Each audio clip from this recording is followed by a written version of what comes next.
Canada में doctor Ambedkar international symposium हो रहा है। मैं भी हूँ यहीं पे और राज रतन अंबेडकर जी भी हैं। परिचय कराने की ज़रूरत नहीं है, आप सब वाकिफ़ हैं। इस आज चर्चा हो रही थी कि भारत में जो एक अमृतकाल महोत्सव चल रहा है, उस वक्त तक जो मार्जिनलाइज सेक्शन है भारत का, उसने क्या क्या अचीव किया, कहाँ तक पहुँचा, उसे जो मिलना चाहिए था मिल पाया कि नहीं, जब तमाम लोगों की बात हो रही है। उस वक्त में आर्थिक मुक्ति की बात आई और उसी दौरान बात आई कि राजरतन अंबेडकर जी ने जिक्र किया कि इन्होंने एक मल्टी कोऑपरेटिव बैंक, जो कि बाबा साहब डॉक्टर अंबेडकर के नाम पे है, उसको इस्टेब्लिश किया है। 1 अप्रैल को किया, जब रिजर्व बैंक का फाउंडेशन डे होता है। जी। ये बड़ा इंटरेस्टिंग है जो अब आपने जिक्र किया। जी, जी। क्या है इसके बारे में बताएं जरा। देखिए मैं हमने हमारा ये कॉन्सेप्ट था जी। कि बाबा साहब अम्बेडकर जी के प्रॉब्लम ऑफ रुपी पर पूरी बैंकिंग सिस्टम काम करती है। आरबीआई की स्थापना बाबा साहब के इन रिसर्च के ऊपर हुई है। इस रिसर्च का इस्तेमाल ब्राह्मणिकल सिस्टम अपने लिए कर रहा है। आज एसबीआई देखो, एसबीआई लोन दे रहा है, वेव कर रहा है, लोन दे नहीं रहा, लोन देने के बाद वे ऑफ कर रहा है रहने का। उस बैंकिंग सिस्टम में हमारा रिप्रेजेंटेशन कहाँ है? आरबीआई में हमारा रिप्रेजेंटेशन कहाँ है? आप रिसर्च बाबा साहब का यूज कर रहे हो और उसमें हमारा रिप्रेजेंटेशन नहीं है।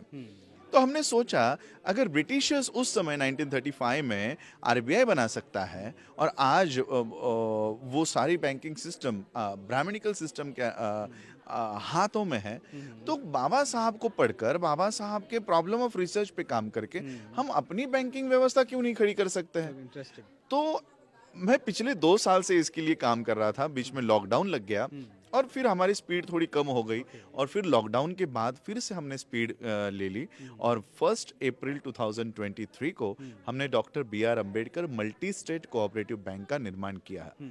1 करोड़ रुपीस हमको डिविजनल रीजनल ऑफिसर्स को, डीडीआर को देना होता है, वो हमने रेडी किया। मल्टी स्टेट यानी शुरुआत में कोऑपरेटिव, क्योंकि कोऑपरेटिव सेक्टर की ये बैंक है।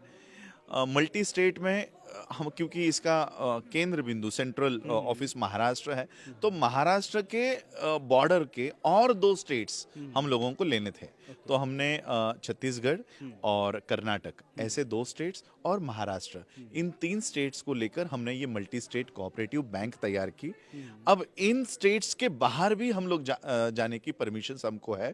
अब हम पंजाब के लोगों को कहेंगे, यूपी के लोगों को कहेंगे, बाकी की जितने भी स्टेट्स हैं, सभी स्टेट्स के लोगों से यही अपील करेंगे कि हम जो अपना पैसा ये ब्राह्मणिकल सिस्टम में रख रहे हैं, कमाई हम कर रहे हैं, मेहनत हम कर रहे हैं, और हमारे सारे मेहनत का पैसा जिन बैंक्स में हम रखते हैं, वो बैंक ना तो हमारे इकोनॉमी को बढ़ाने के लिए मदद कर रही है, ना हमारे एजुकेशन को बढ़ाने के लिए मदद कर रही है। आज हमारे बच्चों को एजुकेशन लोन तक नहीं दिया जाता। यानी हमारा मेहनत का पैसा आपके बैंक में रखना है, लेकिन हमको उसका इस्तेमाल करने नहीं देना है। क्यों जरूरत पड़ी, मतलब इससे क्या करना चाहते हैं आप? इससे जरूरत ये पड़ी कि हम राजनीति में नारा देते हैं कि वोट हमारा, राज तुम्हारा नहीं चलेगा। हमने ये नारा इकोनॉमी के लिए थोड़ा सा बदल दिया। जैसे वोट हमारा और राज तुम्हारा नहीं चलता, उसी तरह से नोट हमारा, बैंक तुम्हारा नहीं चलेगा। बैंक भी हमारा होगा और उस बैंक में जो पैसे हमने कमाए हैं वो हम अपने प्लेटफॉर्म पे रखेंगे, अपने बैंक में रखेंगे, और हमारे कम्युनिटी के बच्चों को एंटरप्रेन्योरशिप के लिए, एजुकेशन के लिए उनको अपलिफ्ट करेंगे। यानी हमारे पैसों से अडानी अंबानी की जो सिस्टम्स खड़ी हो रही थी, वो नहीं होकर वो अब हमारे ही लोगों की खड़ी ये सिस्टम्स बनेंगी। इस तरह से हम काम कर रहे हैं। जब बैंक की बात आती है तो एक सबसे पहली बात आती है विश्वास की। जी। कोई एक नया आदमी है, उसको स्टेट बैंक में अपने पैसे डालने में, पंजाब नेशनल बैंक में पैसे डालने में सोचना नहीं है, जी। तो वो यकीन कैसे लेके आएंगे, क्योंकि वो बड़ा इम्पोर्टेंट है। नहीं, इसलिए हमने इसको कोऑपरेटिव एक्ट में तैयार किया। हमने इसको किसी एक के मालिकाना नहीं रखा। हमने महाराष्ट्र से 4000 शेयर होल्डर्स इकट्ठा किए, कर्नाटक से 4000 शेयर होल्डर्स इकट्ठा किए और छत्तीसगढ़ से 4000 शेयर होल्डर्स इकट्ठा किए। अब ये बैंक किसी अकेले की नहीं है, ये बैंक है इन चार चार चार यानी 12,000 लोगों की ये मालिकाना बैंक है। वही 4,000 शेयर होल्डर्स हम पंजाब में तैयार करेंगे, हम अन्य राज्यों में तैयार करेंगे, दिल्ली में तैयार करेंगे, यूपी में तैयार करेंगे। 4,000 लोग, 4,000 शेयर होल्डर्स, जो 2,500 रुपए, इसका कानून मैं आपको थोड़ा सा लोगों को भी समझाना चाहूंगा। ताकि लोगों को पता चले। ये बैंक अगर आपको आपके स्टेट्स में दाखिल करनी है, लानी है, तो आपको उस स्टेट में 4000 शेयर होल्डर्स बनाने पड़ते हैं। 4000 शेयर होल्डर्स ये उस बैंक के मालिक होते हैं और वहाँ पर एवरी ईयर उनकी इलेक्शंस होती है, उनमें से इलेक्शंस होती है जो इस बैंक को गवर्न करेंगे, चलाएंगे। अब मेरे पास जो लोग इस बैंक को चलाने वाले हैं, हम इस बैंक को नहीं चला रहे, हमने इस बैंक को निर्माण किया है, चलाने का काम आरबीआई में जो हमारे लोग हैं काम कर रहे हैं, अन्य बैंक में जो जनरल मैनेजर पे गए हैं, ये पूरी बैंकिंग जो इस सिस्टम सिस्टम में रहे हैं, जो जानते हैं। क्योंकि हम अगर चलाए तो हम इसको 2-4 साल में ही बंद करवा देंगे, तो हमने इसको प्रोफेशनलिज्म के तौर पे चला रहे हैं और जितने भी बैंकर्स हमारे कम्युनिटी के हैं ये उनके हाथ में दिया है कि इसको चलाना है। 3 साल में मैं इस बैंक को इनके कैटेगरीज होती है ऑडिट में कि ए कैटेगरी में लानी है। अब 3 साल में हम इसको ए कैटेगरी में लाएंगे, 3 साल ए कैटेगरी में चलाने के बाद 3 साल ये मल्टी स्टेट के नाम से चलेगी, 3 राज्यों में चलेगी, उसके बाद ये नेशनलाइज बैंक के ओर आगमन करेगी। तमाम लोग लाइक चंद्रभान प्रसाद जैसे लोग लगातार दलित बैंक की बात करते रहे हैं, आपने भी सुना होगा। जी जी संभवतः तो वो चीज़ें सक्सेस नहीं हो पाई। वो तमाम लोग और भी आए हैं कि जो सारे बिजनेसमैन हैं वो पैसे दें। इसमें आप लोगों ने किस तरीके से तैयार किया लोगों को? जो अब 4000 लोग बता रहे हैं कि एक स्टेट में हैं, कौन लोग हैं वो? ये सारे डाउन ट्रॉडन लोग हैं। मेरे और पास एक आदमी के पास क्या शेयर है, उसको कितना पैसा देना है? एक आदमी को पूरे लाइफ टाइम में सिर्फ 2500 रुपीज देना है। मेरे पास ऐसे लोग थे कि हमारे 2.5 लाख लेके जाओ, मैंने कहा हमको आपके 2.5 लाख नहीं चाहिए। एक आदमी को एक ही शेयर मिलता है, यानी किसी का इस पे होल्ड नहीं होगा कि ये मेरी फैमिली बैंक है। मेरे खुद के 2 शेयर हैं, मेरे और मेरे बीवी के। मेरी बच्ची के भी शेयर नहीं है क्योंकि वो 18 साल के ऊपर नहीं है, तो हमारे 2 शेयर है। तो कल को इस बैंक को निर्माण करने के बाद कोई ये क्लेम नहीं कर सकता कि राजरत्न अंबेडकर की बैंक है कल को। ये important है। हाँ, तो इसमें हर एक आदमी का एक शेयर होगा, वो भी 2500 रुपीज का, उसके ऊपर उसका शेयर नहीं होगा। तो ये किसी के मालिकाना बैंक नहीं होगी। बाबा साहब ने ये एक्ट तैयार किया है, कोऑपरेटिव एक्ट, कि हम बड़े बड़े बिजनेस नहीं खड़े कर सकते और इसलिए एक दूसरे का कोऑपरेशन करके, सहकार्य करके, एक दूसरे की मदद करके हम ये काम कर सकते हैं। इसलिए इस कोऑपरेटिव एक्ट को अगर तैयार करना है किसी स्टेट में तो 4000 लोग इकट्ठा हो जाए। अच्छा, मान लीजिए कि आपने शुरू किया, आखिरी सवाल है मेरा, तो किस तरीके से लोग जुड़ेंगे? जैसे मान लीजिए ये बातचीत देखेंगे लोग, निश्चित तौर पे लोगों के मन में एक क्यूरियोसिटी होगी कि अरे हम भी अपने स्टेट में करें।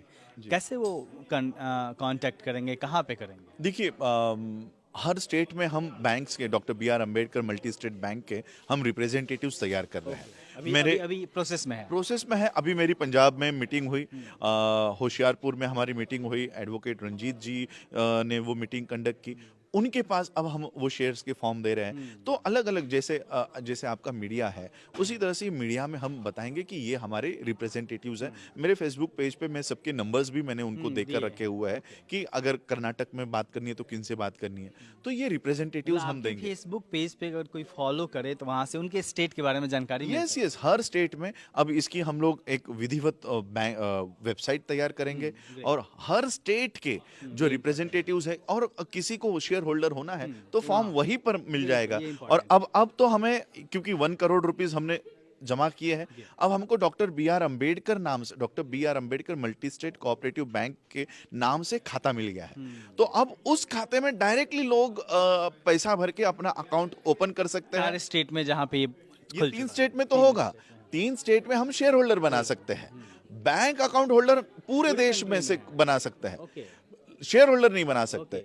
लेकिन शेयर होल्डर बनाने की भी प्रक्रिया, क्योंकि मैंने आज उस अकाउंट में खाता ओपन कर सकते हैं। खाता ओपन पूरे भारत से कहीं से भी कर सकते हो। अगर मान लीजिए कि मुझे खाता खोलना है जी, और मैं बिहार के किसी गांव में हूँ या फिर लखनऊ में हूँ, तो मुझे कहाँ जाना है बैंक में? हमने इसलिए एक रूल बनाया है कि जिस तहसील से 500 बैंक होल्डर्स मिल जाए वहां पर एक ब्रांच वहीं पर खोल देंगे। हम ब्रांच में जाते हैं ना? हाँ, ब्रांच में जाता है। उसके बाद हमारे पुणे के आईटी प्रोफेशनल हैं, उन्होंने ये मेरा कॉन्सेप्ट सुन के मुझे फ़ोन किया उन्होंने कहा कि आज पेटीएम को और ये जो आईआरबी क्या ये इन्होंने शुरू किया है, जो टोल ऑटोमेटिकली अच्छा, डिडक्ट अच्छा, होता अच्छा, हाँ, हाँ, है, वो उनका है, उनका कॉन्सेप्ट है। उन्होंने कहा कि अगर आपकी बैंकिंग फास्ट ट्रैक, तो ये फास्ट ट्रैक का उनका ये सारा काम है, तो वो हमको उनकी आईटी का जो सर्विस है वो दे रहे हैं। यानी हमारे लोगों को अभी ब्रांच में जाने की भी जरूरत नहीं पड़ेगी। जो कार्ड हम बैंक अकाउंट होल्डर्स को देंगे,